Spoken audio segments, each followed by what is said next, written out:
They can see us. Okay, here we go. Everything else is All right. Okay, we're ready. It's going to drone on and on about something. Okay, welcome to our March 16th regularly scheduled school committee meeting. Do we have anybody on Zoom? No, we do not. Okay. So I'll call the meeting to order at 7:07. This is our regular session. We'll start with the consent agenda. All items are considered to be routine and will be enacted by one motion. There will be no separate discussion of these items unless a member of the committee so requests, in which event the item will be considered in its normal sequence on the agenda. Does anybody have any questions, comments, or concerns about the meeting minutes for March 22nd or any of the warrants? I just said March 22nd and I meant March 2nd. Anyone? Not as to March 2nd. Wasn't there another one? No, it was March 2nd. There's only one amendment, and I just caught it looking at it again, and maybe someone else went in to change it.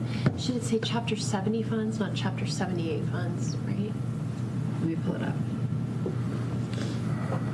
I didn't look at it earlier, otherwise I would have emailed it.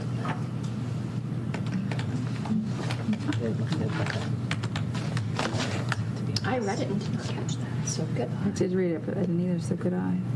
Under the budget, FY24 budget,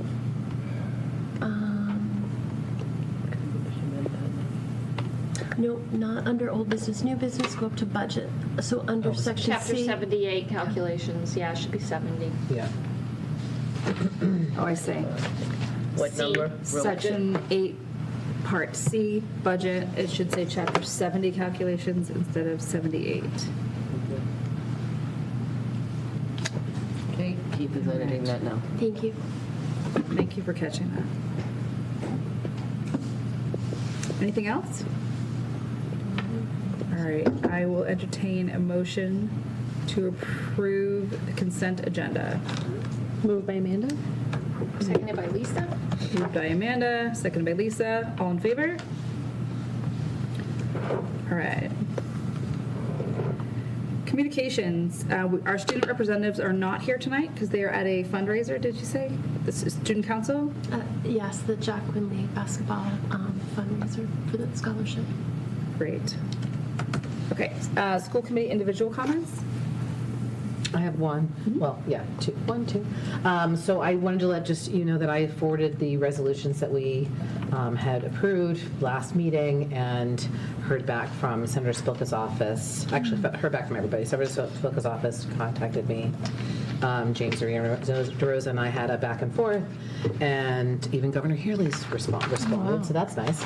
I mean, it's just like a response, but I got a response, which is nice. And even though Senator Spilka is not co-sponsored on either of those resolutions, her office reported that she supports them, whereas James DeRosa is a co-sponsor of both of those resolutions. So I just wanted to thank them for their support. And we went to the legislative breakfast to support the same thing, and they did a lengthy but very informative presentation about exactly those issues. Was it the next morning? The third. Yeah, the next Yes. morning after our last meeting. And James Dorona, Arena DeRosa's Yep. assistant, came up to introduce himself. Jeffrey? Yes, and I had said that we'd be happy, the superintendents would be happy to have lunch with James, and please reach out, so I'll connect with them Yeah. if I don't hear. But we did have lunch the week before that, I think, with Senator Spilka's office, and she did indicate her support of that. And I sent it to Massey too, just because they didn't have a template, and I was like, sharing is caring. Use whatever you want. Subject to appropriation. Right. Yeah, okay. Anybody else? Individual comments? Yeah. Moving right along. All right. There's no one has signed up for public comment. Presentations? None. Is that real? Well, slight change is because I wasn't planning on redoing the SOI presentation because I thought I'd have a brief report to share with you because we have an architect that's doing a brief educational assessment for us to put into the SOI, but he wasn't able to get it to me yet, so I Keith and I put together the presentation, so I would have moved it up out of order. I don't think it's a big problem because it's really to help you vote, so I think it's the same. It kind of can be in either place. Okay. Do you want to do that now, or should we just keep going for the moment? Why don't you go and I'll just do Okay. that after. Policy? None? I don't have any policies, but I just wanted to alert the community that there is a few policies that we're going to, well, we have a whole bunch of ones that we need to update, but most recently there was a decision regarding public comments. We're going to have to make a revision to our policy to make sure that we don't have any language in there that restricts their free speech. That's all. Not that we think that there is, but I just want to make sure that there's nothing in there that says, has to say something like may instead of shall. Or did I say that right? May instead of shall. Yeah. That kind of thing. Instead of requirements, things like that. Since this applies to policy, I was going to mention, and I don't know if Amanda was going to mention about, we had the wellness committee last night. Oh, yeah. So I did share, I think we talked about maybe adding some recommendations potentially to the policy for wellness. Okay. So I shared with you the presentation that Yeah. Barbara Ryan did last night Yep. on sleep. Yeah. So you have that. I thought Okay. that should go on the agenda, and we could put that in Yep, as well. we can add that as well. That's it. Oh, our next meeting is, 30th. thank you, March 30th at 2:30 at central office. Great. Okay. Central office update. Dr. Guy? So the only other thing I have, well, since the legislative breakfast and wellness came up, I was pleasantly enjoying my last 3 visits for student advisory. I was at, I think, Rams the end of last week. Miller was yesterday, and high school today. I think the days are blending together. I missed my Placentino advisory with my young ones because we had that early release and it affected the schedule. So I'll be making that one up, but this is my 3rd this year. So I do have a lot of good comments that I haven't shared out with the principals yet. A lot of what we talked about, particularly at Miller, and at Miller I had 35 5th graders, approximately 35, who will be going up to the middle school next year. And then at the middle school I have a regular group, about 20-ish kids that come there. So we were talking about Flag Field. I haven't really talked about it much, but I have met with Mark Frank, is interested in seeing if the rec department can partner with us to do something about Flag Field. Stacy and I had met with him because it was part of, I think it was part of the whole strategic planning part, partly for the community as well. So because that's school property, we're talking about whether the rec department can get some grant funding and make a community space. So I took it as an opportunity to ask the students what they would like to see there. So I will, at some point, I'll share that out with you once I kind of compile it all. They want it all. One student was asking for a swimming pool, and I did explain that I didn't think we could do that space-wise, but also because then we have to have staff to upkeep that on a daily basis. We were trying to do that stuff that is outdoor space, but they talked about gazebos and different places for pickleball and netting, and a lot of good ideas, places to read, places to get out of the shade. They're interested in making it pretty with landscaping and trees and everything else, so it was very similar from the 2 groups, but obviously that's a fun part of my job that I don't get to do often enough, so to be continued on Flag Field. You could always do an outdoor pool, in fairness. You could, but then we'd be hiring staff, and I don't think the grant would allow hiring of staff. So we did talk to, is that okay to bring up? I think it is. Travis Ahern was mentioning to us that it's a possibility that YMCA might be coming to the area, subject to wherever they land and whether it goes through. But if it did, obviously Holliston residents could use that, and then that would be a place where they could put a pool. Yeah. And so I don't think we'll need one of those. They already have the space. So it is also, It's in yeah. Ashland. Okay, On that the I other couldn't side of remember. like the Dunkin' Donuts Yeah. over there? Yeah. Yeah. See, I see our select board person here nodding, so yes. We should get an update from the YMCA. Peter Wasberger is the director of the YMCA. He'll come to Holliston to meet with Travis and I to give us an update on the progress towards an Ashland regional YMCA in Ashland. They are in the capital planning process. It is a very strong likelihood Yeah. and they will most likely put a pool in. So you're right. Okay, I had some of the facts, not all the They are. details, but The pool is a must-do. Is It's that on the something we must-have could list. access for our swimming and diving? well, I think that would be the hope. Possibly. As of now, we're It's been hearing that years Keith now. Tech, Keith Tech has gone through or has submitted for SOI, right? Or did they get for feasibility yet? Last year? I'm not sure. Anyhow, Keith Tech has a lot of building concerns, and one of those is their pool, and they are not going to be replacing that pool. So certainly, if we got one through the Y, that would be In the really SOI helpful. process, they're not going to replace the That, my understanding is they're not putting that in as part of their application, so we will not have that as an option. So then, in terms of talking to the YMCA and Ashley location, would that be dive pool as well? Swim and dive pool? Do you know? So that would be a great question.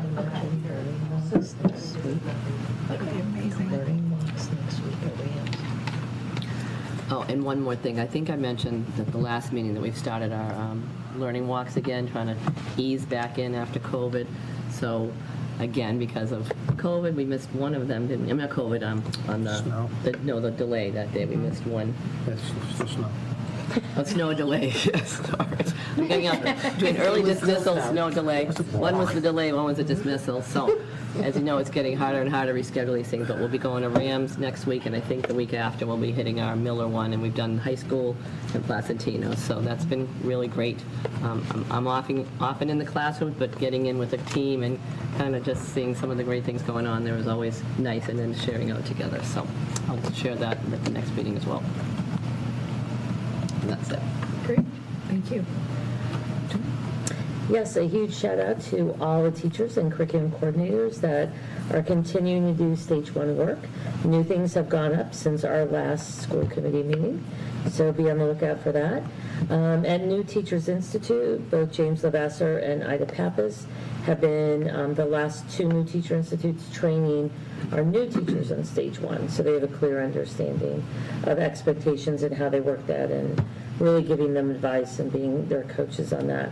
The curriculum coordinators and myself will be doing another curriculum newsletter coming up very soon, and both Jerry Ellen and myself have had the pleasure of having an Influence 100 event today along with Dr. Kuska, and then tomorrow Jerry Ellen and I continue our training as an all-day training with our cohort.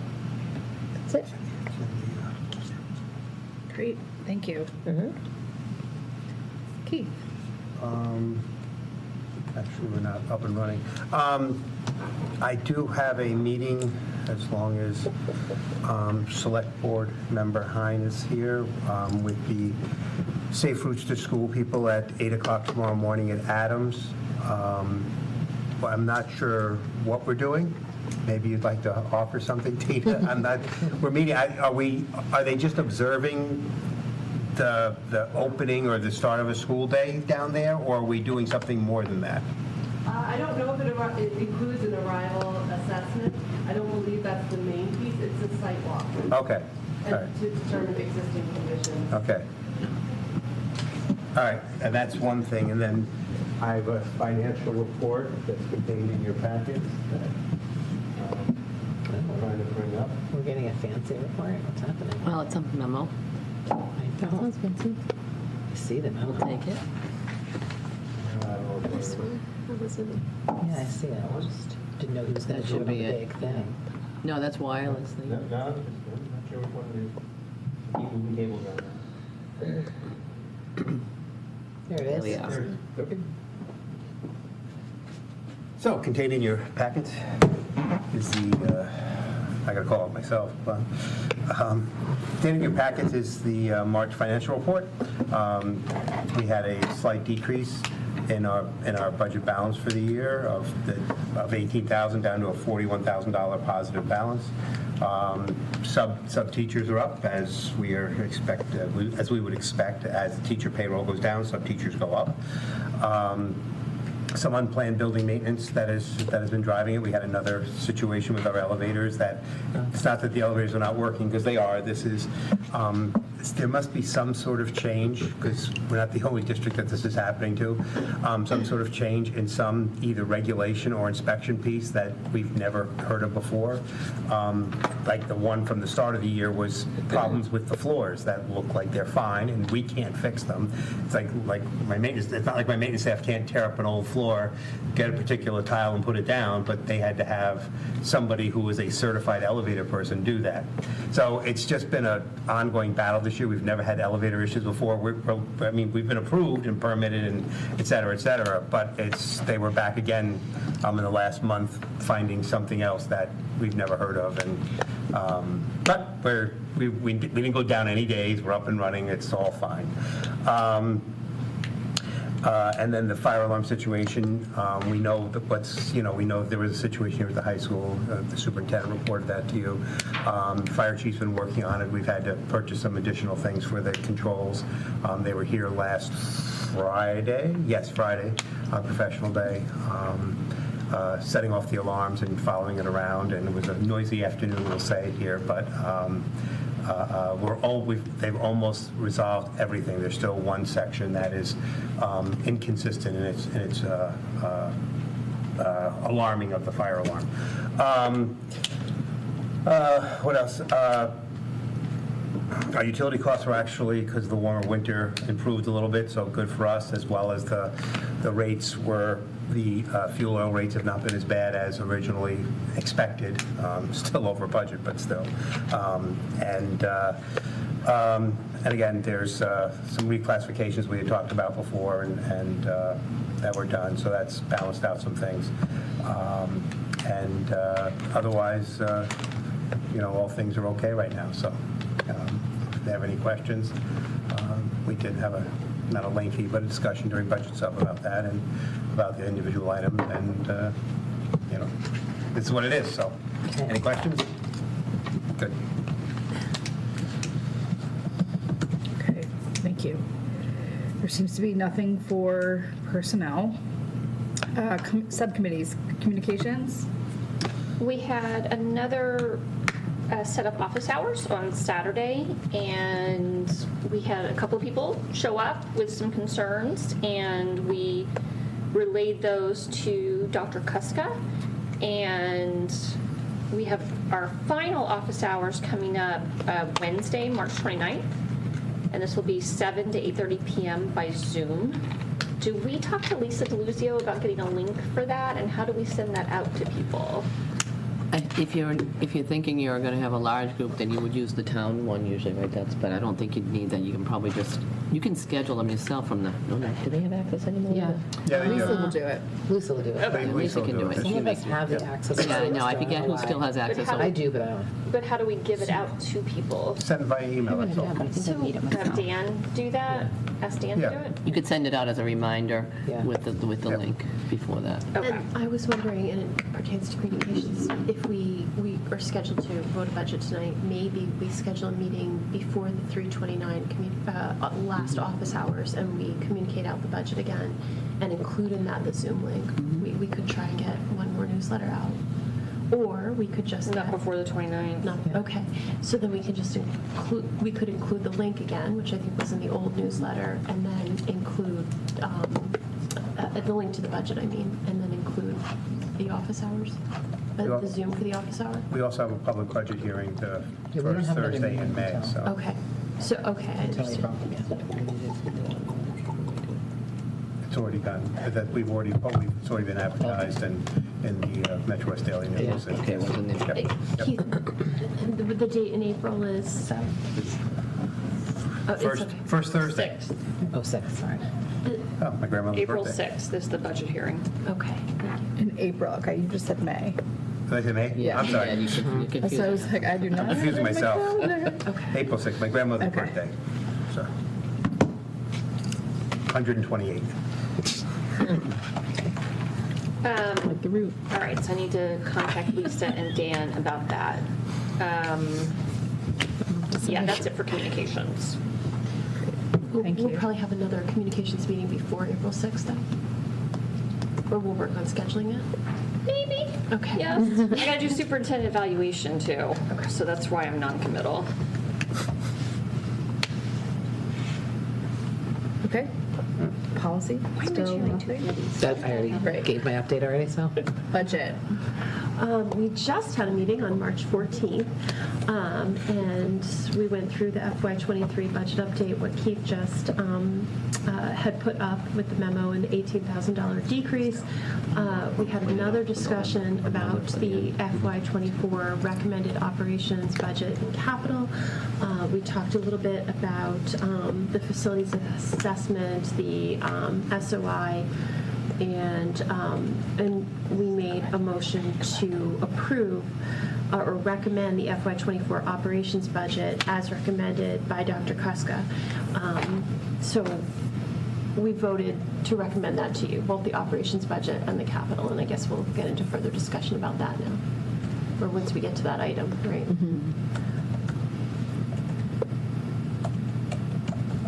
Okay. Superintendent Val? March 24th, you have 8 days. For what? Thank you, Kat. That was helpful, Catherine. To return to me your I'm gonna set a reminder. forms that you have in your inbox regarding the superintendent Does evaluation. anybody get a gold star right now? No one gets a gold I don't star, get a and I gold have star. got Zippo. So nobody gets a gold star. And you have 8 days, so I would definitely take advantage of your time this weekend. Don't assume next week is going to be kind to you. Will there be a prize for the person who turns it in first? She said there's no Yeah, gold stars. actually, I think I will get a prize for the person who Oh, turns really? it in. No one has turned it in. It's gonna be me. It's a bit, it's a bit. No one has If anybody turns it in during this meeting, it doesn't count.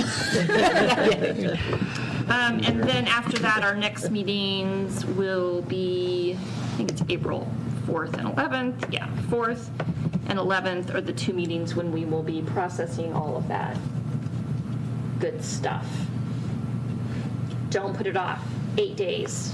By tomorrow, it's going to be 7. It's a week from tomorrow it's due. Do not put it off. Got it. Catherine and I were just complaining about our kids procrastinating. Don't be like your kids. In this room. Don't be like your kids. I don't know where they get it. Okay, thank you. School start times, our meeting is tomorrow. And we'll have an update at the next meeting. Okay, old business, FY24 budget discussion. So we are part of a working group, Dawn and, oh, that's capital plan, sorry. We can go to it. I was gonna say, it's kind of all the same, but I also don't want to hijack the budget discussion if you want to start with that first. Okay. Well, following our discussion of what was presented after the priority needs, where we sat with the principals and we talked about what they prioritized this year, and I think we all heard resoundingly it was tuition-free full-day kindergarten, which we know is something Holliston has looked at for how many years, guys? Cynthia, 20. Probably. 20. Right. Yeah. Well really has over a been. decade, that this would be the year to move forward with this.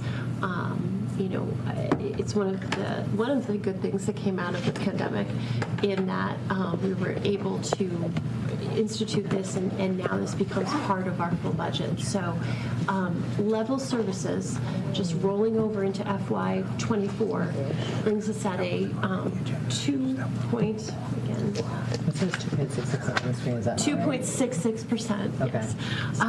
And then the amount for tuition-free full-day kindergarten at $650,000 is an additional 1.68%. So what Budget Subcommittee is recommending is a budget of 4.34% with an FY 24 increase of $1,684,655. So a total FY24 budget of $40,529,934. Across the threshold. Okay. Did you want to just kind of briefly summarize what is baked into that? Is there anything else additional? Is it just full-day kindergarten? It's full-day kindergarten along with level services. Okay. There's nothing So there's else. no additional, No other, yeah. Wait, is And capital is a separate issue. and capital is Yep. being done separately. So if you want me to back up, just to Right. remind you, Yep. because we had requested with ARPA funds and using our ESSER funds because they were one-time funds. So that's why we wanted to try to fund kindergarten until we could get a sustainable plan. The town had granted us some of those funds that Keith and I had set aside, the ESSER funds, which would have gotten us through a 4-year plan. But now that we're able to implement full-day K, rather than ask the town for these capital requests for this year, we're going to shift the ARPA funds and our ESSER funds to sustain these one-time funds because those funds will go away in another Right. year. So that's why for the May meeting, we won't be asking the town to vote on capital, but what we will be doing is, should this get voted in appropriately at town meeting, then we'll come back to you and ask you to vote to shift the ARPA funds over to these requests. Okay. And then we may have some other information by that time that we might end up asking you to do it a little differently. But then we'll go back to the ARPA group and ask them to vote, and then the select board, and that will be beneficial to the schools and the town, and a very collaborative effort. Where are we at in terms of our ESSER 2 and ESSER 3 funds? Like, will this deplete all of those funds, or do we still have anything left? No, we'll be, ESSER 2 is going to be done any moment now. Yeah. ESSER 3 is 437,000. Okay. So this, obviously, we're not looking at that type of money there. We're looking at 150,000 from that. So, but again, we're moving along slowly in this process, just because we don't want to make any assumptions, because, you know, again, while we have 2 members on the ARPA steering committee, it still requires the ARPA steering committee to make the recommendation to make these changes and the select board to approve those changes. So we just want to be both respectful of the process and make sure that we kind of keep our powder dry in some other areas, just to make sure, in case things don't go as we would like them to go. We have them. We have it covered, correct. Okay. But that ESSER money comes straight to us. The ESSER money you're in complete Yes, control we're of. fine with, yeah. Right, exactly. Yeah. So that's, And we have until the What's end the of number? when to spend that? ESSER 3 is till September of '24. This is the old one. It's on the Because federal- Travis caught It's it on and the said it was federal on grant year. 42, that's great. So it's next September. So basically, we have 300,000 of that left? We will have about 300,000 of that left for that, yes. 655 plus the 650. I mean, a little less than that, but right. Does that not add up to that? No, it adds up, so I don't have the increase. Correct. Okay. That number changed. It all checks out, yep. from Yeah. You know what, the there was initial something that was slide. caught on the spreadsheet. and Yeah. we- No, it's So fine. Yeah. I'm glad I talked about it, But because it- last week it'll I be think- forward. Right, it was fixed when we last presented Yeah. it at the Correct. March 2nd Yes. meeting, so this has Yeah. been Yes. consistent. Correct. And this is the amount that Travis has carried forward in his modeling that he is presenting, so. Yes. Does it say 4.34% or 4.3? It says 4.34. No, I mean Travis's, I not have ours. no idea. I can't recall. Well, I feel like the off last top time I of my head, checked it, we know. were at like 4.32, or I forget what it was, but I was like, but his only said 4.3. Something like that. I was like, is it that, or is it that? Okay. I think though in his total, he has a. Yeah, He has to correct him, About yes. 2 No, decimals. Okay. we footed that with him, so. Okay. There was a discussion last time about the auditorium wall. We are continuing to discuss that with budget. There was a lengthy discussion about it at the subcommittee meeting this week. And we are at a place where we're still exploring solutions. I think there was concerns about this is going to be pricey. It could be 700,000. It could be $1 million. Maybe it'll be less. But we're still looking at quotes and ideas for fixing this. And then there was also the suggestion of the RFP process and moving forward with this. All of this is going to take more time than where we're going to be by May. But it's not something that we've let go of. It is a concern, and it's something I could even see coming at the fall, as a fall capital request. But it's coming, and we're continuing to explore solutions for it. So it's not something we've forgotten about, and we're continuing to work on it. Yeah, and that's why we're hoping to get more information, because then we might shift the priorities of a couple of those capital items so that we can maybe put some of it towards that. So that's, you know, this unknown number and potential solution is why we don't want to rush right away with completing those projects that we mentioned, but we still have them on there. And I think going forward, budget's done a lot of work in the last few months to get here, but we still have a few more months to get through. And we can look at that 5-year capital plan. We can almost look at some of our facilities assessments and reevaluate that 5-year capital plan and continue to move forward on those things so that we're well prepared for the fall town meeting as well, right? When we stop our work at the end of, or at the beginning of June. So. And the ongoing challenge when you talk about the capital plan going forward is something that goes back to when Brad brought the first SOI forward, which is, at what point is it foolhardy or a waste to spend money on this building?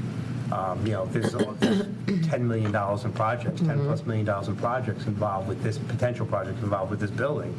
At what point do you say we're going to spit and bale wire things together? Because again, when we do, because it will happen, when we do get approved to invited, I should say, to participate in a building project with the state, you don't want to kind of put good money after bad. Exactly. That's what I was going to say. And whether it be a not on this site issue, not a a standard that we would want to do, et cetera, we don't know when we get invited what the stipulations are going to be, whether it be related to reimbursement rate, whether it be related to the things that they will cover versus they won't cover any longer. I mean, for all we know, when we get invited, maybe they're going to have a whole different opinion about field houses. Right. That maybe they'll be willing to approve a field house if you do X, Y, and Z with it. You host a number of tournaments, or you've got a site for a pool because pools are so tough. I don't want a pool. But if they have, for pool purpose, we don't know what's going to happen at that time. So We don't know if we're going to be able to build on this site. exactly, yeah. We might have to move somewhere down the street, possibly. Like where 555 is what we heard today. So, but Explore other septic. Okay. So maybe, why don't we go ahead with the Really? the MSBA statement of interest? 555? sure. Because some of what we're talking about is what we're also writing to the application, which is what's tricky about it. Okay. Is if we fund it one way, I know. then I can't use it as part of the whole rebuild potential, so it's tricky. Keith, was there actually a suggestion about 555, or are you just being facetious? It Which was, is also whatever. we were doing town accountant interviews today. And in some of our discussions, the issue of where a potential new high school would go Okay. came up amongst some people, and somebody brought up 555 is a big plot of land that nobody wants to use for this purpose. Maybe we Right. could use it for that purpose. But it's Okay.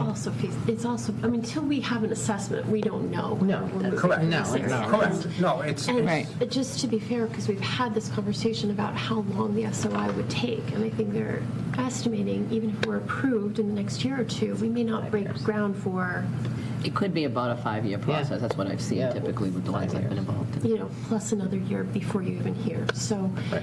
there may be things that we need to address before then. But again, we're continuing to explore this, so we haven't forgotten about it. It's 2 town meeting votes that it requires, and at the minimum, but it's 2 town meeting votes, so think of that kind of pace, and so if we got invited, it would be next May that we would be talking about a town meeting vote. So if that's what we got, approved in this cycle. Yeah. Yeah. So, The consultant that you were talking about who could help with the SOI, I assume they're talking about also the problem that we're having with the leaky roof. Is that all part of the same conversation? Are they able to give those kind of numbers? Because that's something that keeps coming up at all these workshop meetings is what does this roof issue look like in terms of the first part is that it's really looking at educational assessment, because that's our primary need, is that Right. this space is not appropriate for a 21st century school. And there's only so much we can do with this space, and that's the biggest issue with regards to us getting on the SOI train. Secondarily, we're going to do a more fully facility assessment, going a lot deeper on that, and that's when that piece would come out. The first piece is the educational. But you're saying secondarily, but is that still the same person? It could be. Yeah, so right now, he came in and did a 2+ hour tour of the high school and took a lot of notes. And some of the things that we had discussed with him, he was going to write it into a report for us. things that we were already aware of, but how that they could really focus on those and hopefully strengthen the application process, because they certainly are needs. He's not going to give us in this process estimates of what it would cost to replace it. He's going to talk about how it's negatively impacting some of the things that we should be doing with students in this environment, in this day and age, and also how we can't do anything more innovative. We're kind of stuck with the blueprint we have, so it's limiting our ability to bring new innovative programs in as well, and that's really what the focus is going to be more about. Some of it will be with our special ed programs. We've retrofitted some places that weren't necessarily meant for a special education subseparate program. Maybe it was home ec, I think you said one of the rooms was. So again, as our programs change and we're trying to keep kids in district because we want them to stay with their peers, we have limitations, and it could lead to out-of-district placements. We're also, this year, I think you heard me talk about through the budget process, adding a position at the high school to expand our Pathways program and our post-grad program, again, to keep kids in district, because some of the populations need to have more options, and so we're excited about that possibility, but again, we need more efficient spaces to have these types of programs stay in district as well. And he was very complimentary of the things that we've done to kind of work around the edges a little bit to be able to do some of the things that we're doing with spaces that are not designed for what they're being used for. But he also acknowledged the fact that we're done. With this building, there is not much more we can do in certain areas to address things. It's the shortcomings of the building itself now. Yeah, and like we talked about some of the creative programs with the computer endorsement and the global citizenship program. I've had students come to me during my advisory, how come we're not offering medical? There are some programs that we don't have to be a Chapter 74 school to have here, even in an elective or some kind of more elective options, but just but we have to have the facilities to have those programs in place. And I was at a thing today, on Wednesday. They're all blending together this week. But a presentation was on the Innovations Pathway program and all the things they can do. Unfortunately for us here, to fit some of these things in, it just wouldn't be possible, for what we have. So I know that's your bailiwick, but I think the presentation. I think we can. I'm looking at that. And I can't say how pleased I am with how many different AP classes, especially AP Science, AP English, AP Histories, AP, even AP Music Theory. But I think we only offer one of the AP Computer Sciences, and we do have the Computer Science endorsement, but we have a lot of the online classes for things like learning different computer programming. So I do think that is a big piece of it. Yeah, but you actually bring up a good point of something that we've been looking into is, we have a great interest in things like American Sign Language. So our students are taking it as an outside remote option.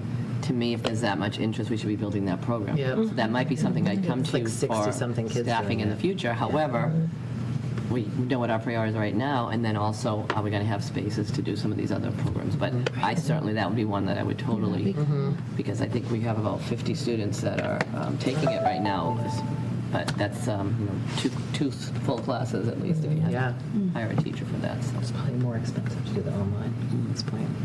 But yeah, those are some of the things that we're concerned about, because clearly I would rather have, even though some of these EduSEA programs and some of the tech courses are great, having a teacher in front of you, especially for children that might have a learning disability and they're not seeing as well on the screen. I mean, there's just so many things. Or if it's an auditory program, they might not hear as well, So I just think it becomes an equity issue if you can't access in the same way that you could from a teacher as well.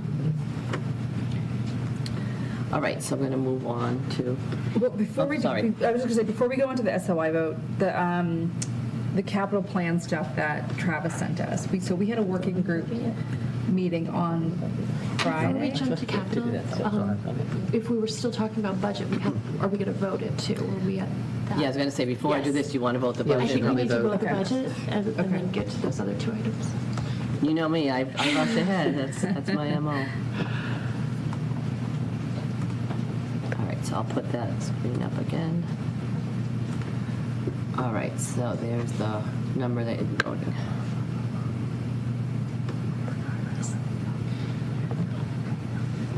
Okay, Okay, so are you looking for a motion? Sure. I'm looking for a motion, or I can make a motion. Go ahead, Okay. whichever. Make a motion to approve the superintendent's FY24 recommended budget at a 4.34% increase for a total budget of $40,529,934, which is level services plus tuition-free full-day kindergarten. Second. Moved by Dawn, seconded by Cynthia. All in favor? Great, thank you.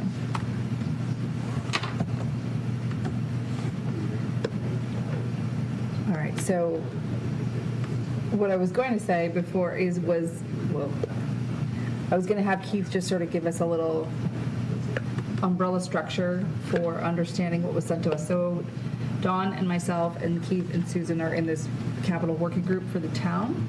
We had a meeting on Friday where we were presented with everything that you got on Monday. And we're not voting on it, but they'd like our feedback on it. It's a lot. So I was going to ask Keith to just sort of give a high-level overview type of thing. And after he's done. There's two plans, if you review two. There's John Cronin's plan, which it's an approach to infrastructure projects that aims to, it's presented as minimize impact to taxpayers and leave capacity necessary for an anticipated high school project. If you kind of, as you're reviewing it, I believe it's on page 5. No, I'm sorry, page 3, section 2, general fund capital projects. One of the things, Catherine and I in this group we've talked about is the importance of making sure we look ahead to the time when the SOI is approved, whether it's this year or next year, but hopefully sometime soon for the high school. We want to make sure that it is an affordable project for the town. And so what you're looking at is two different ways to fund it.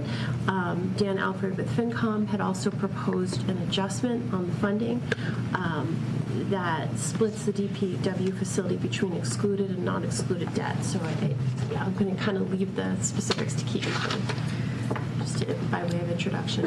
Yeah, and I was just going to, Keith, you don't have to give us too much detail in terms of going through it. I just sort of wanted you to know what you were looking at and why you're getting it, and that we're not voting on it, but they wanted to know if anybody had any strong objections or feedback, or basically wanted school committee eyes on it during the process.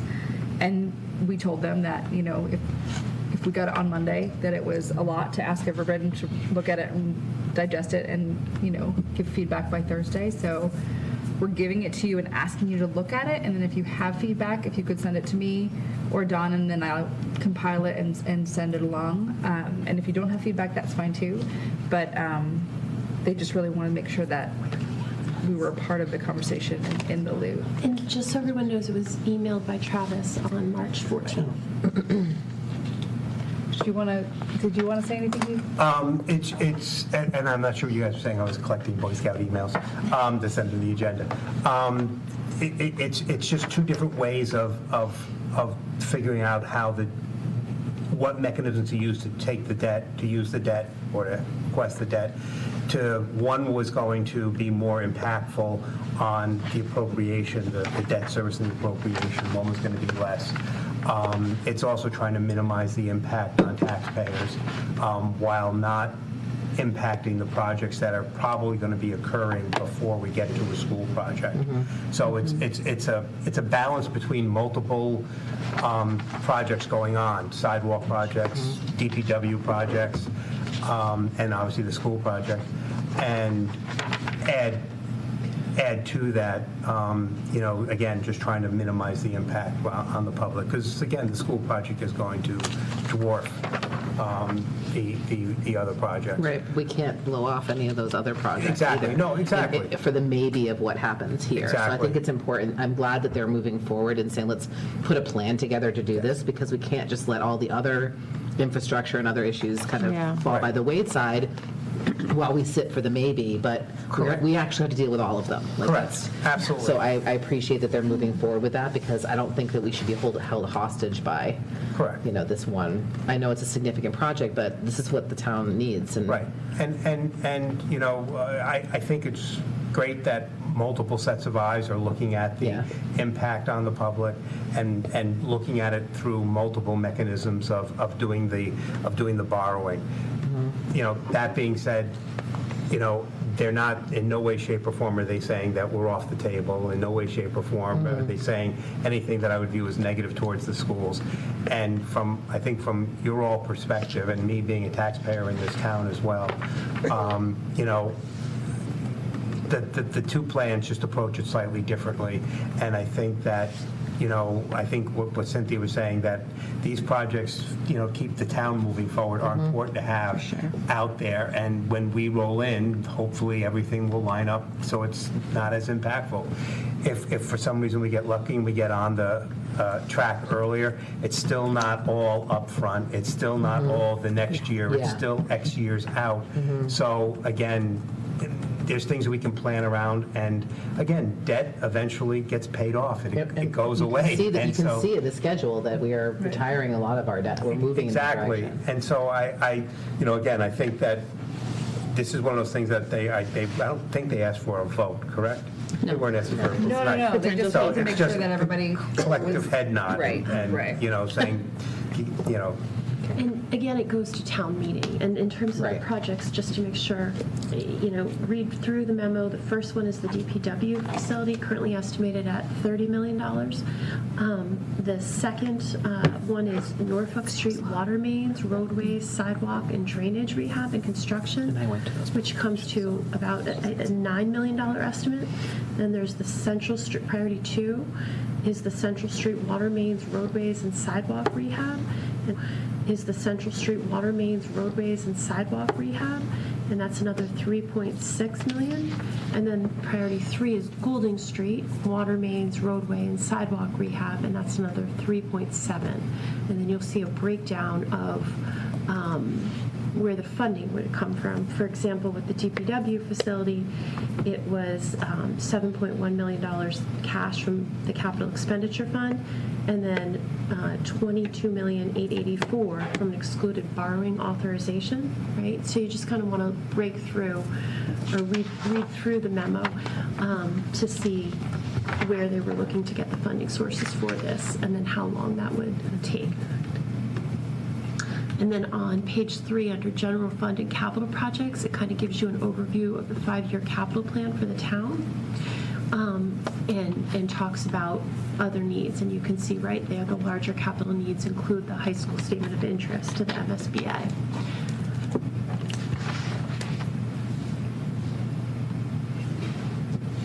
There's one thing on here, so reading through, I don't even know who this is, but under the high school statement of interest, it says current estimates, even net of MSBA funding, are greater than 100 million? 100 million? Well, Is that we don't have an estimate. However, we have had conversations, and one of the architects we spoke to said it could be as much as 220 million. I mean, we just really don't know, and with the cost of construction increasing, it's gone down a little bit, but then even Right. getting products, so that's an unknown number, but could certainly be above 200 But million. with MSBA funding, the state pays which percentage? Well, I have this all in the presentation, Okay. so Yeah, I we're going to think get to Okay, so that. Yeah, we can merge it. We'll cover the whole thing. Got it. And then just vote. I'm glad I went ahead and put it in the presentation. It's just like together tonight. So if you have any thoughts or questions, if you have time to review it in the next day or so, they were looking for the collective head nod kind of relatively soon. But again, it's nothing we need to vote on, and if you don't have any feedback, that's fine as well. Okay. Onward. Well, 2 of you were in the meeting, so it's, Oh, I know, it's a lot to read through. Yeah, oh, no, it's, It's a lot to read through and ask you to digest for us to say, and we don't have to vote on it. Like, Right.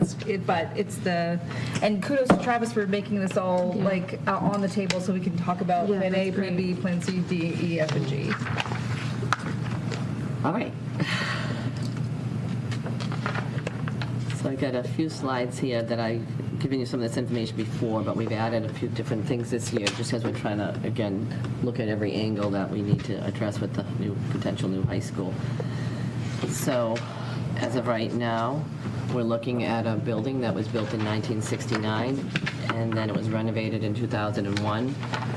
So 54 years old, the initial blueprint, and then it's been 22 years since it's been renovated. So I'm going to talk a little further, and Keith can jump in as well, that even when it was done in 2001, there could have been things done then that would have led us to a better place now. Maybe a full build then, or just other potential projects at the time. So these are some of the things that happened with the $26 million project: infrastructure replacement, facilities upgrade, cosmetic improvements, over $1 million in desktop equipment, which you know how many times we've replaced equipment since then. Pentium 3 processors, I can't even remember, I forgot all about those. That was like the big deal at that time. And then, but there was no upgrade, which is a big concern, today, that we didn't do the upgrade on the septic system or the leaching field, and that's what leads us to this uncertainty of whether this place, this location, will be an appropriate location for the building that we'll need in the future. This is what you see in high schools today. That's what innovation looks like. Spaces that students can work in multiple settings and multiple collaboratively, access technology throughout the building. So we definitely have limitations in the current blueprint of our building. Let's talk now. We're in our third to fourth year, depending on how you look at it with COVID, but we started the vision of a graduate pre-COVID, and we've been doing a ton of work on that. This year I had asked, it was built into our strategic plan because the vision of a graduate is a pre-K to 12 plus initiative, but our focus had really been at the high school, and we made sure with our strategic plan that we built that in, that it was making it clear that it was pre-K to 12 plus. So we did have, I asked Principal Bottomley to work with the 3 other principals, and they've done training at all 3 buildings to at least start spreading that idea out, that the process starts early on. But if we want to reach the vision of a graduate, there are some things that need to change in the future with this high school. So these are some of the things that we do not have that doesn't allow us to really meet what a 21st century learning environment should look like. Science labs are very outdated. I know a couple of you are coming on tours with me next week or the week after, so I can take you in some of these science labs. Are we making do? Are the teachers doing a great job with what they have? Yes, they are. They're providing hands-on experiences, but there are limitations to some of the things that we can offer. The building itself, the design is very inefficient. One of the things we'd like to expand is some of our theater. The Black Box Theater has been something that the community has wanted for a long time. We don't have any ability to add that. I think all of you are aware of the limitations with the flowing of traffic up here and how it has impacted us as a community when students are dismissed. I've got to tell you, sometimes I'm stuck and I can't even get into the parking lot to get to my parking space because of the limitations, and it just makes it challenging for staff and students and families and students to get out of the site at the end of the day as well. Mentioning the innovative learning, you see learning spaces now that there are a lot of interior spaces connecting in rooms so that students can go to quiet workspaces. You can't do that in traditional classrooms like we have here. We've also talked about the interior classrooms that have no windows or AC. So that's something that came up very concerning with COVID when we were looking to spread students out, and then we couldn't use fans like we were using in the past, and then we ended up having situations where the heat index was even higher in some of our second floor rooms. We certainly don't have storage that we need, which has led us at times to have some of our theater arts materials in hallways, which is not a great use of space. So we've had to ask staff to remove some of those items because we just don't have enough storage for these excess items. Although we have the field house, it still doesn't allow us to do some of the offerings for phys ed and athletics that we have that we've been heard that teachers would like to put forward. I've already mentioned the heat index and the climate situations. I mean, that became a big concern when kids were wearing masks for sure, but even without the masks, it's still a concern that students, in particular some of our students that might have health needs, and we can't give them a cooler space to work in. We do sometimes have to relocate classes at times. A couple of years ago, we had that because of all this weather changes, and we had a lot of humidity, and we ended up finding mold right before school was opening and had to shut down this library for, over a month? Yeah, around a month, yeah. And clean out some classrooms and relocate. Again, we managed, but that could continue to happen. We've seen so much with climate change over the last few years, and it's going to continue to change. So we just, it's going to continue to impact us up here as we go along. And, I mentioned already the heat, but the black roof on the first floor with the second floor, the partial second floor, you really having the heat bounce off that and reflect into the rooms upstairs. These are some of the things that were not undertaken. The septic system with wastewater treatment facility, and the town has asked about that as well because they need to do stuff on the town side, but we have to figure out what that's going to look like on the school side as well.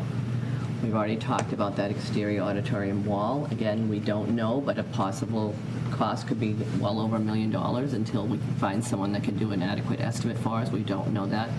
But that wall may not exist in a new building because they may not even be part of the blueprint. Single pane windows, that's always an issue. I mean, those old windows, we can't update those without millions of dollars if you had to replace all those windows. So they're certainly not up to code. I don't know if we're allowed to keep them in because of the original blueprint, but we're doing a lot of heat. You would have to make a whole change to the frame and things of that nature. I mean, it was the walls and the openings were designed around a single pane window, not a new triple pane insulated window. And again, when we mess with some of those things, there are, asbestos when it's contained and not So we need to airborne.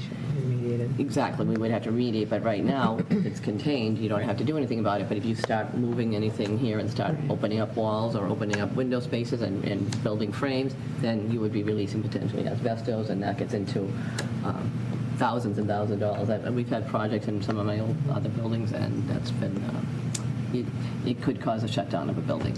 And are those windows original to the school? Pete? Yes. They are. Okay. Yeah, we haven't put in glass. Right. And how many? Are there hundreds, right? Over 1,000. Over 1,000. Okay. 54 years old. And we really do need air conditioning, but we can't put air conditioning in the existing building. Auditorium seating right now, we have a good number for auditorium, but if we ended up having to build a new building, we don't know what that would look like. It's whether we keep the old auditorium and refurbish it, or whether we build a new auditorium. And the kitchen equipment has limitations as well. You can Well, put it in a little bit it's more. again, the auditorium seating, that auditorium seating is 1969. They reupholstered it for 2001, but all the rest of the hardware is the exact same. Kitchen equipment, they literally took the old kitchen equipment out that was here as they closed the building in 2000, put it at the trailer, and then brought it back in. There is no new kitchen equipment as part of the building project. So, these are pieces of the shortcomings of the 2001 project that, again, didn't necessarily benefit us. Why don't you talk about the things that we are going to probably be putting in the 5-year capital plan anyhow, so on the bottom there. So again, we used to have a list that basically just listed off items. I think it was sorted by dollar amount, but I did it a little differently this year, talking about ones that were not undertaken during the renovation, that a conscious decision was not to do them, or things that, in the case of the auditorium wall, were actually installed wrong, that the clerk of the works did not pick up. But then the project that we still need to do, and this is normal maintenance projects. This is, again, we have the rooftop units. Again, we have seed money from the town that they put, $500,000 into it. But when you look at all the rooftop units in this building, the auditorium one alone is $500,000.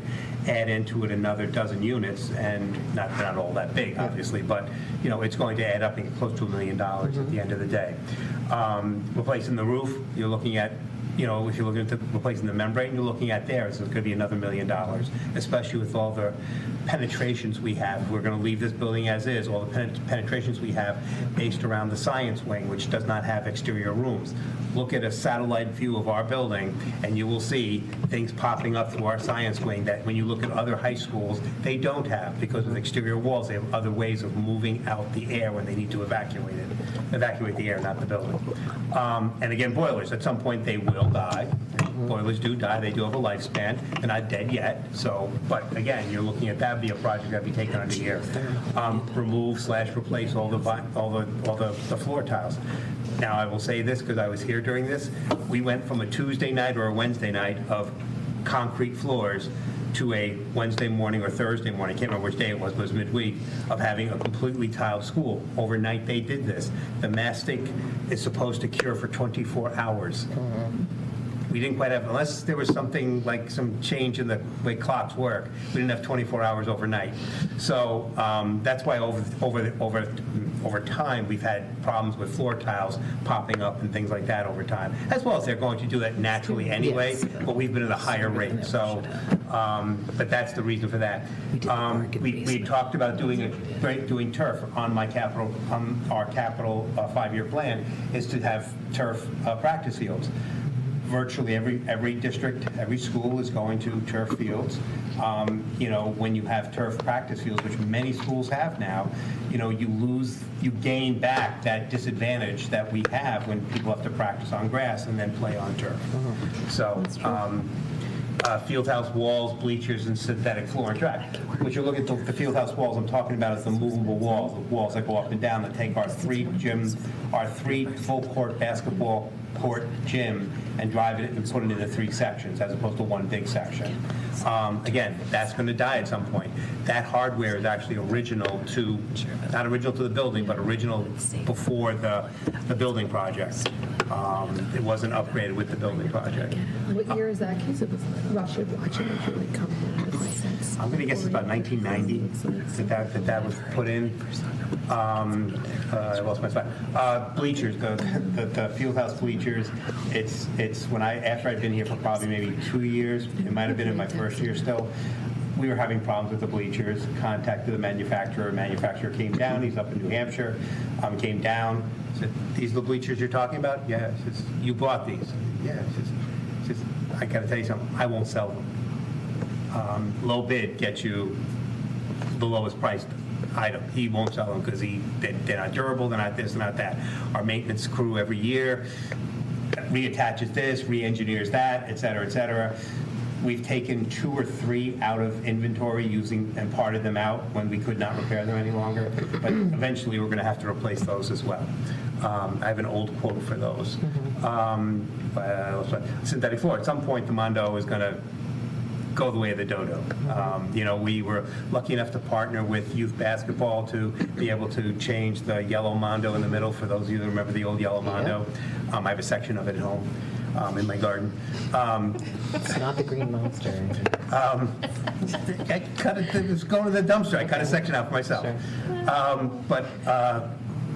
But we were lucky enough to partner and put a wood floor in there, which is improved, the quality of the space. At some point, the Mondo going around the outside, while we don't really host track meets here any longer, it still is a great place for our track teams to practice indoors. And it also works very well for wellness classes. Where am I? Committee and field bleachers. At some point, we did the home side of the bleachers as leftover money from the building project, and we had to throw some additional capital resources into it from the town. But again, you look at those bleachers are probably 18, 19 years old. They wouldn't, and the building inspector at the time wouldn't let us put a press box on without us putting a lift into it, which we just financially couldn't do. So that's why we had to maintain the old press box. And then, there's a few people in town who know that I've been pushing for tennis courts to be on site because our tennis team can't have home matches, or at least home matches on our grounds. So one of the people who does work for the DPW calls them the Boudet Memorial Tennis Courts. So I'd like to think we'd get them before I die, but who knows. Might get hit crossing the street here. So those were all the pieces project-wise that, Really dark at the end there, but okay. So you just went a little dark at the end there, but okay. There was a smile on my face. Yeah, okay. Still. So this slide just kind of shows the overall MSBA core program process, starting with the SOI. So you start with getting an SOI. Once you get approved for that, you end up going to a feasibility study. I'm not going to read all the steps for you, but it's a multi-phase project, ending up with getting a project complete. But the first step is the SOI, the statement of interest, and again, that's why we're trying to add some details that might help us make that process happen this year, because we've seen that enrollment has been the number one lately of reasons that is allowing people to get up the list and get approved because of the limitations in the funding in the last few years. So if we could get the statement of interest approved, then that would lead to the town having to vote on a feasibility study. And it doesn't mean, I think people automatically assume that we would just rebuild the school. It doesn't necessarily mean that. They would come in and look at all potential options. Would they be able to address this through a renovation? We don't believe so. The architects that we've spoken to, which has been more than a few at this point, they don't believe that this building could be retrofitted and renovated to a point that would meet the standards for today's learners. However, that's still always a possibility through the feasibility process. They'd look do a full engineering study on the site. They would obviously have to bring in an architect for that. The town would have to choose someone with we'd have a committee that would be established, and an architect would be chosen, and then we'd have engineers, landscape architects, and other specialists, and that would get us to the final report, which would tell us what our options are, whether renovate, rebuild, or this could be option A, B, and C, and then the town would have to decide which way to go at that point. Keith, I'll let you talk about the funding. Again, as you can see, the funding is done through a 6 1/4, getting a penny from the sales tax. So it doesn't. I don't say you don't feel pain on it, but you don't feel pain on it. And they collaborate with municipalities to build schools, repair schools, etc. The repair program has been put on hiatus based around funding because, again, with the increase in the costs of materials and of labor, they had to make a choice on whether they did less new schools or, put a pause on the accelerated repair process. So the minimum state contribution is 31%. That's the floor. We've calculated it off and on over the last X number of years. We always end up somewhere between 40 and 50. That's where we're going to fall in the kind of the 43 to 48% range. But again, as the formulas change, and it's based on our per capita income versus the state's per capita income, our per capita equalized value of property versus the state's. So they use a series of standards to tick you up or down. You don't go down. You could only be as low as 31. But whether you get additional points, you get additional points for all sorts of things as well. If you do a green project, if you do something, there's a ton of things to go up. Every year that we've calculated it, again, like I said, it's usually been between 43 and 48, and that's where I'd kind of expect it to be. We haven't had that many things change. We're not anything unique here over the last few years. So, 20 years ago, there were schools getting 90%. We got 68%. Nobody gets that virtually anymore. We had 68% for the 2001 project. I think it was Waltham, maybe Watertown, that got 90%. Back in the day. Yeah, and poor communities definitely benefited, which is as they should. And the projects were a lot cheaper. And so One for point. green projects, Keith, is that like at the Ashland High School, they have almost like solar panels around one of their garage areas? What other type of green projects qualify to increase the amount the state would pay for them? I'm sorry? There's something related to that. There's whether you're doing how you're air conditioning the buildings, because almost all high schools now are being air conditioned. So whether you go with a cooling tower versus going with the equivalent of a mini split, which is really where they're being done now. The whole mini split piece is for supplemental heat. They don't recommend you don't still have baseboard heating, hot water heating, but a supplemental heat for rooms that may be colder or whatever. And the two systems can work in concert with your energy management system. Have I seen of anybody using thermal? For sure. Yeah, they have. Have I? I don't know if Geothermal. I don't know if a school has done that though. I just don't know that. outside of in Vermont, and they're a little green for me, so. But Wasn't there one recently? I don't know, I haven't seen one. There may be, it's just I don't know of it. may But, have it's that sort of thing. And so, there's, you embrace that piece, and there's actually a certain requirement on some pieces as well that you have to do. So it's all in balance. I mean, we'll see. I mean, we have to get invited first, so. So this year, we're adding, there are, I think it's 8 reasons that you can choose from, and you have to have information to back up what your reasons are. Last year, we had reason 1, 5, and 7. We've added number 4 this year. So I don't love the wording of number 1, but I'll explain why we're putting it in. Number 1, priority would be replacement or renovation of a building which is structurally unsound or otherwise in a condition seriously jeopardizing the health and safety of school children where no alternative exists. I don't want people to think that we're afraid that the building's going to fall down around us. But what I do have that in there for is because I am concerned as the climate change happens and the heat index is rising and the rooms on the second floor get hotter and hotter and we don't have any ability to aerate this building anymore. I do worry about the long-term safety of children as the climate increases to get hotter and hotter. And we also don't have enough space in this building to relocate, a half a dozen classrooms that are now over 100 degrees. I mean, that's the thing is that, and people say go outside, but it's not the same thing as being in an air-conditioned space, humidity levels, being reduced by the air conditioning, et cetera, so. Yeah, and so this year we added number 4 to our list, and I'll explain that as well. The prevention of severe overcrowding expected to result from increased enrollments. Keith, it gives you enrollment updates from year to year, and it's been pretty consistent. However, as you know, when we went to full day K, that increased our need in spacing, and now the federal government has put forward the expectation, which I don't know when they'll vote on it, but at some point the federal government's going to mandate that pre-K also has to be funded and put into place. And if we have to provide full day pre-K for all of our students, that will create an overcrowding because we'll probably end up having to move 5th grade up to the middle school and then 8th grade up to the high school. And with the limitations we have, that would definitely put us in. So that is something that we predict in the future based on this shift over the next couple of years. Oh, stop. You're smiling at me. I didn't know you were. Yes, it is the Boudet maneuver, but you know what? There's a rationale behind it. It's not just doing it willy-nilly. Now we have it. And I understand the increase with the full-day kindergarten and the our pre-K. hopes in the future for preschool. I appreciate your creative. And I also like the idea that 5th grade would move over to middle school. We would have more grades at a later start time. That's true. It's a very good point. All right, moving on. Wow. That's tomorrow's meeting.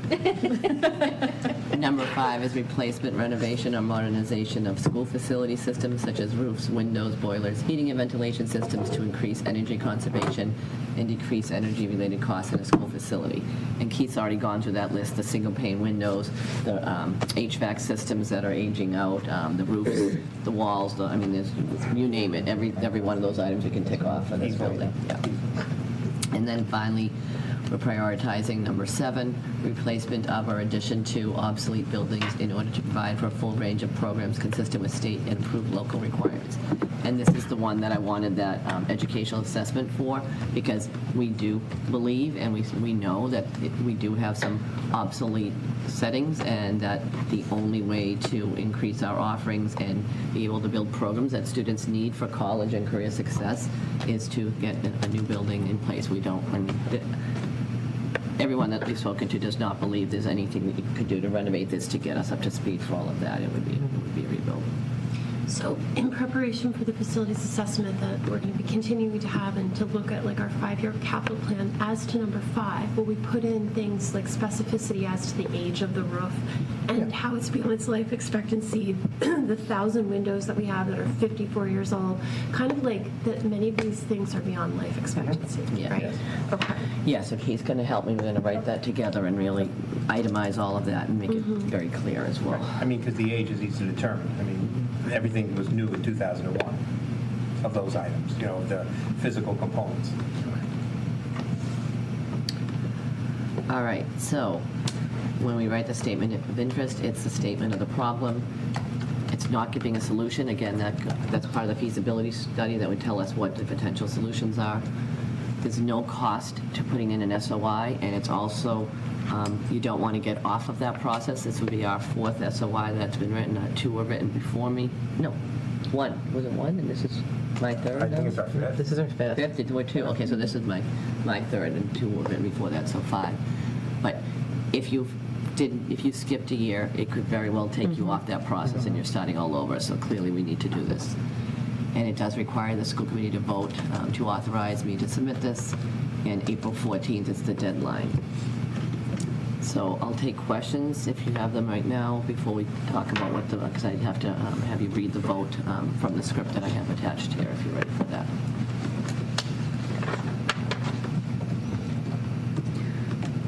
Are there any air quality issues? We every time we've had an incident here, we always do our air testing. It's the same company that does our asbestos testing, which we're required to do every 3 years. And so he's very familiar with our environment. Like when we had the mold issues here, he was testing all over the place, and literally everything that was, I would say moldy, every place that we expected to find mold, we did, and every place that we didn't think we'd find it, a couple we found it in. But again, once we did the remediation here, we were clean. So. Thank you. Right, I will pull up the. So this is I can increase that, but this is what the school committee would have to read and vote for the statement of interest language, if you are ready to do so. And the entire language has to be captured in the minutes, because we have to submit the date that the minutes were and stuff like that, so. Does anybody have any questions or anything before we do this? Any other comments? No. All right. Do you want me to read it? Yes. Okay. Resolved. Having convened in an open meeting on March 16th, 2023, prior to the SOI submission closing date, the school committee of the town of Holliston, in accordance with its charter, bylaws, and ordinances, have voted to authorize the superintendent of schools to submit to the Massachusetts School Board Authority, the state, School Building Authority. School Building Authority, the statement of interest form dated April 14th, 2023 for Holliston High School, located at 370 Hollis Street, Holliston, Massachusetts, 01746, which describes and explains the following deficiencies and the priority categories for which an application may be submitted to the Massachusetts School Building Authority in the future. Priority 1, building jeopardizing student health, poor health and learning environment. Priority area 4, prevention of severe overcrowding expected to result from increased enrollments. Priority area number 5, replacement, renovation, or modernization of school facility systems such as roofs, windows, boilers, heating and ventilating system to increase energy conservation and decrease energy-related costs in a school facility. And priority area 7, replacement of or addition to obsolete buildings in order to provide for a full range of programs consistent with state and approved local requirements. And hereby further specifically acknowledges that by submitting this statement of interest form, the Massachusetts School Building Authority in no way guarantees the acceptance or the approval of an application, the awarding of a grant or any other funding commitment from the Massachusetts School Building Authority, or commits the town of Holliston to filing an application for funding with the Massachusetts School Building Authority. This time I would like to entertain a vote. Moved by Cynthia. Second by Dawn. Moved by Cynthia, seconded by Dawn. All in favor? Thank you.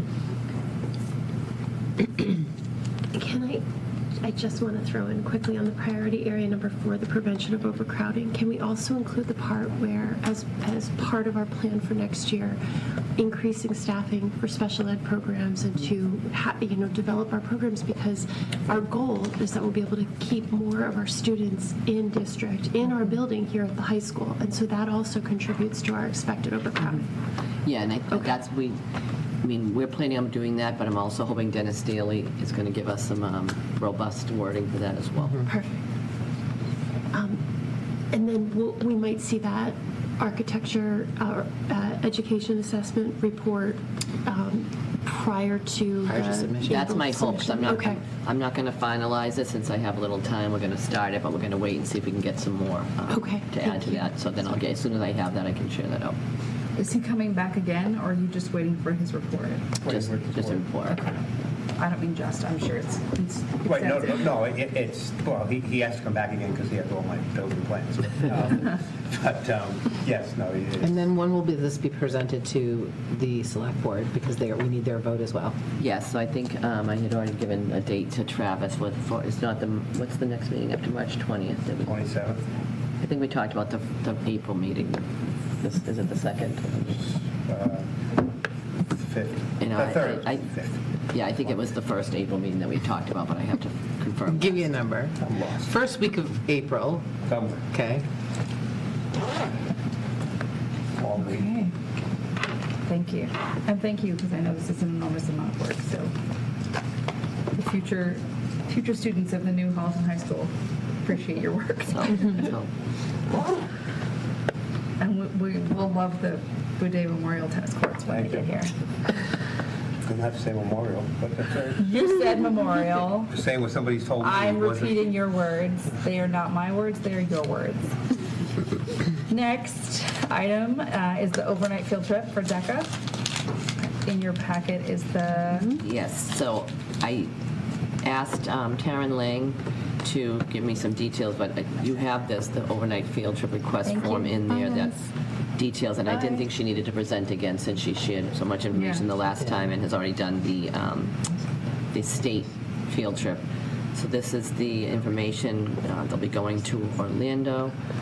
Actually, I told my daughter to be looking for Taryn because my daughter is also going to nationals with Plymouth Public Schools with her students, and I was able to watch. Yeah, she's excited, and it was in Taryn.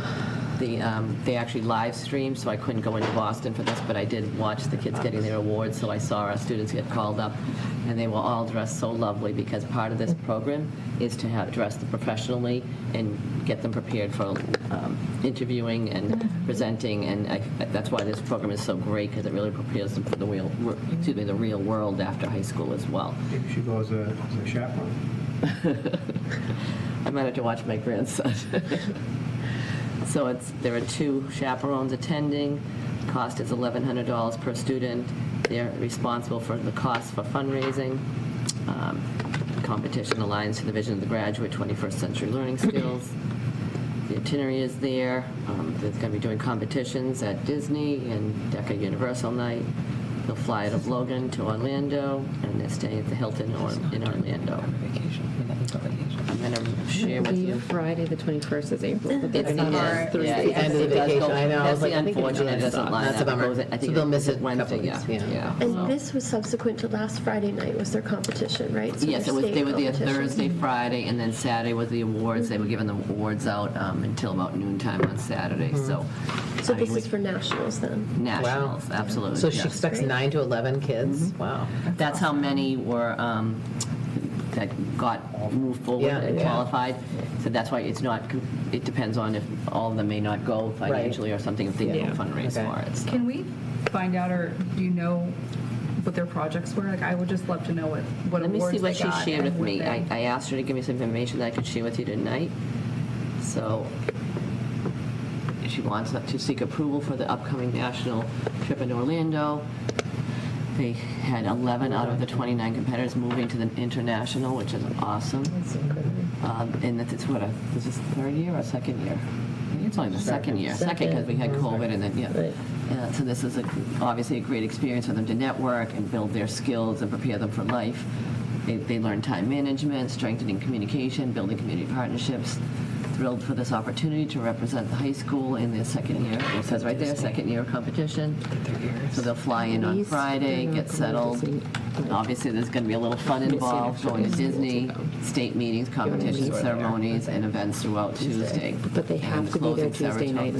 ceremony on Tuesday evening and coming back on And Wednesday. then Sunday, Can I but just we're ask a staying question? to It go to says, Universal. They're going to nationals in at Orlando, least but they're then it not says like- 11 out of 29 are going to international conference. Like, at least they're not Is this staying. the international conference or is this the national conference? But yeah. You know what, I'm a little confused by that too, because I thought it was nationals. This one says I know. DECA international competition. But the first sentence says nationals. The second sentence says internationals. I mean, it's U.S., right? I don't think it's. International It is. ICDC. probably the I think it is same. international. No, it does say international here, Yeah. so, yeah, I thought it was called nationals, but, so I'm not sure why there's a difference there. It says international on the handwritten one here. Yeah. So there must be a typo on the first one. And then there's more information about the students, 11 high school this is it. students, It's 2 called sophomores, the and 9 seniors. DECA International Career Development Conference. That's it. Orlando. Yeah. So do you know what awards they won? I don't. I just want to know. We might get it in the high school newsletter too. Yeah, probably. but it- It's a link to the There newsletter. was an article in It there. links to the Twitter feed, and then it has a breakdown of just the opened different it. I haven't categories. seen But I it. can't Yeah. see the projects, but you can see like business I'm just curious, administration yeah. and I'd like marketing. to see. Yeah, there's so many entrepreneurial, I mean, there's so many different categories, and So so, great. yes, I did hear them on Saturday, but I didn't, they move very fast when they're giving out the awards. They have the next group on deck, and they go whipping through So those, so, because this is an overnight field trip, you're looking for a motion to approve it. correct. I move that we approve the ICDC DECA conference in Orlando field trip. Moved by Amanda. Seconded by Lisa. Moved by Amanda, second by Lisa. All in favor? Awesome. Thank you. So exciting. All right. Newsletter. No newsletter. No newsletter. Okay. Items of information are there for you to be informed. Our next meeting is April 6, 2023. And that's the public hearing. It is. Anyone want to make a motion to adjourn? Moved by Amanda. Moved by Amanda, Seconded by Cynthia. second by Cynthia. All in favor of motion adjournment? Thank you. It's going to be a record. And, It is not Yeah. a record. all right. Thank you very much. Thank you for everybody at home. Thank you for the Boy Scouts who came and almost made it to the very end. No. And we will see you next time.